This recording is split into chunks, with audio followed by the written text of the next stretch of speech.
Thank you very much, Matabo. Can we take two questions? One from this side and one from that side. And I know that Mokgadi, I missed you the last time, so I'll start with you this time, and then the gentleman with his hand right up will be the second question. Thank you. Mokgadi, we need a mic, thanks.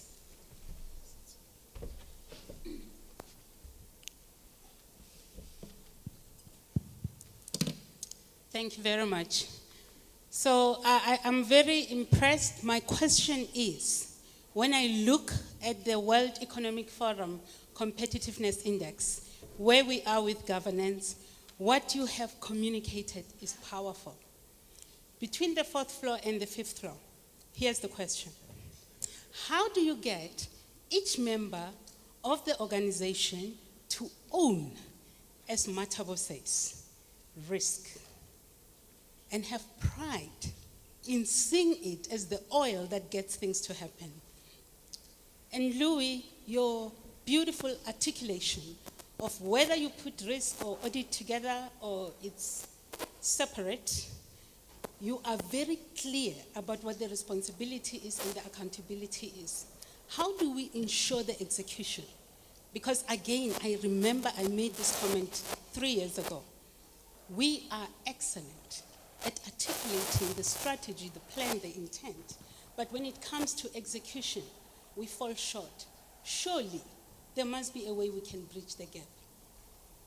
Makwinana, very, very practical what you brought to the table.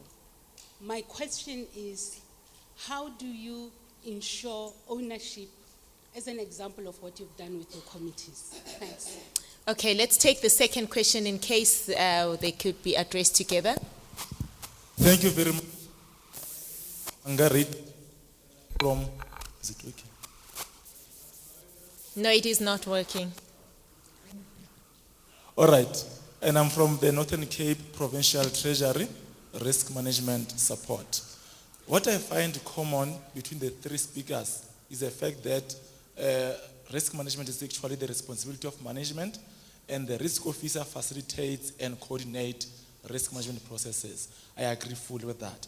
But now my question is that, or maybe you'll agree with me if I would say, one of the reasons why your risk management function would be ineffective is because of not identifying the real risks of an organization, or not even identifying the controls that speak to your risk and address your risks. Now, in the event, as a CRO or as a risk officer, you would have identified or facilitated the assessment, and still management doesn't take some of the risks that you would feel or would deem that they are really key to this organization. Because of some other reasons, they still don't take them, and as a result, they don't find expression in your risk register.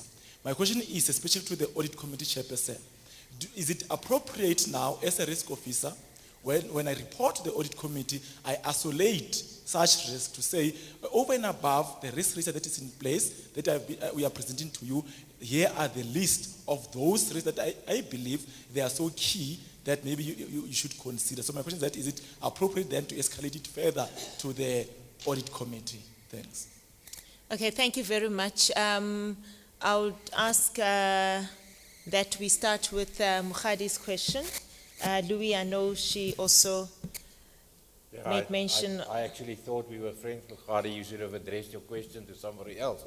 But I think the issue really for me is that, as I said at the beginning of the presentation, if we are comfortable with the fact that effective risk management will help us to anticipate risk, to be proactive in certain of our decisions, etc., I believe that some of the shocks that will confront the organization can possibly be prevented. Secondly, I believe that if we drive an organization where we driving stakeholder interest, shareholder value, and the demands of the shareholders to see sustainable performance, I think one will understand the necessity for an effective risk function. And if that is some of the key drivers of the organization and the purpose as such, I do believe that the whole climate and culture and attitude will be one of sound cooperation between different layers of management, different structures of governance, etc. So I'm a strong believer that if we want consistent and sustainable good performance, the organization needs to understand the importance of risk management. And then I'd also believe that if the board annually does a proper assessment of all its governance structures and making sure that it works effectively, we will identify some of the challenges and be able to address them to make sure that we really are coordinating things properly. Sure. Thanks, Louis. Yake? There were 2 points directed to you.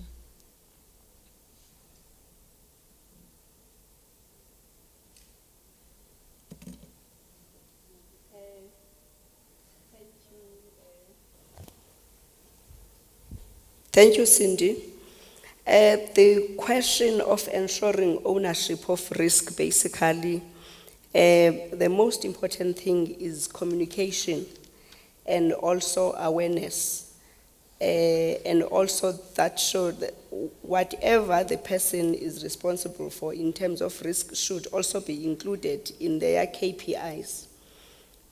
Like for instance, in the example that I did talk about of a person who is a cleaner, if she doesn't know what is going to happen if the person doesn't clean the kitchen or doesn't clean the floors or leaves the floors not dry, if she doesn't know, he or she must be made aware of the consequence in the event that that doesn't happen.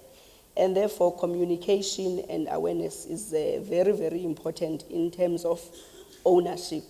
Sometimes you find that people, it's not because they do not want to comply, but they are not aware of the consequence in the event that something doesn't happen. And therefore, it's important that people do get educated about their own risks and also be made to account, because on average, people do want to be responsible. But if they do not know why they are made to do whatever they are supposed to do, there will be some resistance. And therefore, that's how I would basically emphasize communication and awareness. And also the KPIs where there can be a reward or a punishment in the event of performance or non-performance of a specific task. The second question, basically, I think it was talking about escalating the risk to the audit committee. My question also coming from the audit point of view, the information, regardless of where it comes from, does count for us. Like, for instance, you cannot say the information is coming from outside or from a person who is not appropriate or who is not related to the business, because that is very, very, very important. Like, for instance,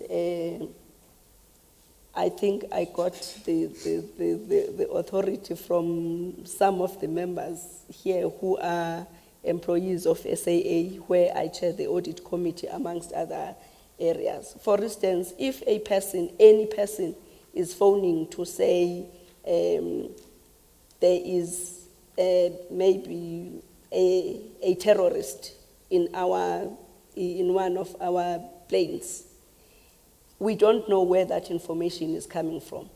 But because that person is identifying a risk, we need to make sure that we do take care of it and also make sure that we manage it to make sure that it, in fact, doesn't happen for whatever that person was going to do. And therefore, I'm trying to emphasize the fact that, and also that is also the reason why I previously talked about the whistleblower, because the whistleblower is the information that is coming from all walks of life. But we cannot say we are going to ignore the information from whistleblower because we do not know where it is coming from. regardless of where the information is coming from. We need to consider that and also adjust our risks where necessary. Thank you very much. Thanks. Thank you. Matabo, anything on your side? On the question of how do we get other employees' own risks, I've covered during my presentation that the culture within the organization has to be a culture of risk management.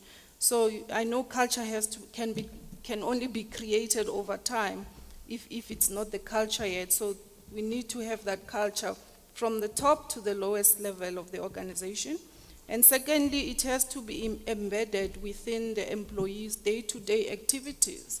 So through the culture change, through the day-to-day activities that employees conduct, it has to be, those activities have to have embedded risk management within them.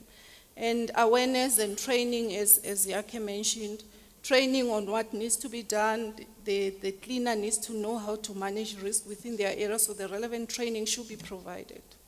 And on the issue of the risks that have been not been identified by management, but the chief risk officer or the CAE has identified them, I think there would be a need to go back to management and try and debate the risks that you have identified. But secondly, as chief audit executive, I wouldn't just stop there. I would include them in my proposed audit plan to the audit committee to say, these areas I believe they are high risk, but they were not identified by management. And I think the standards, the internal audit standards, allow us to do that. Thank you. Thank you very much. And I'd like to thank our panel. For us, the whole risk management issue has moved beyond theory, and as Clem Santa would say, think of the unthinkable. I mean, the Twin Tower story was that even the insurance was only made for one of the buildings because it was inconceivable that they'll both come down at the same time. So around risk management, think of the unthinkable and put everything necessary, cost effectively. Thank you very much.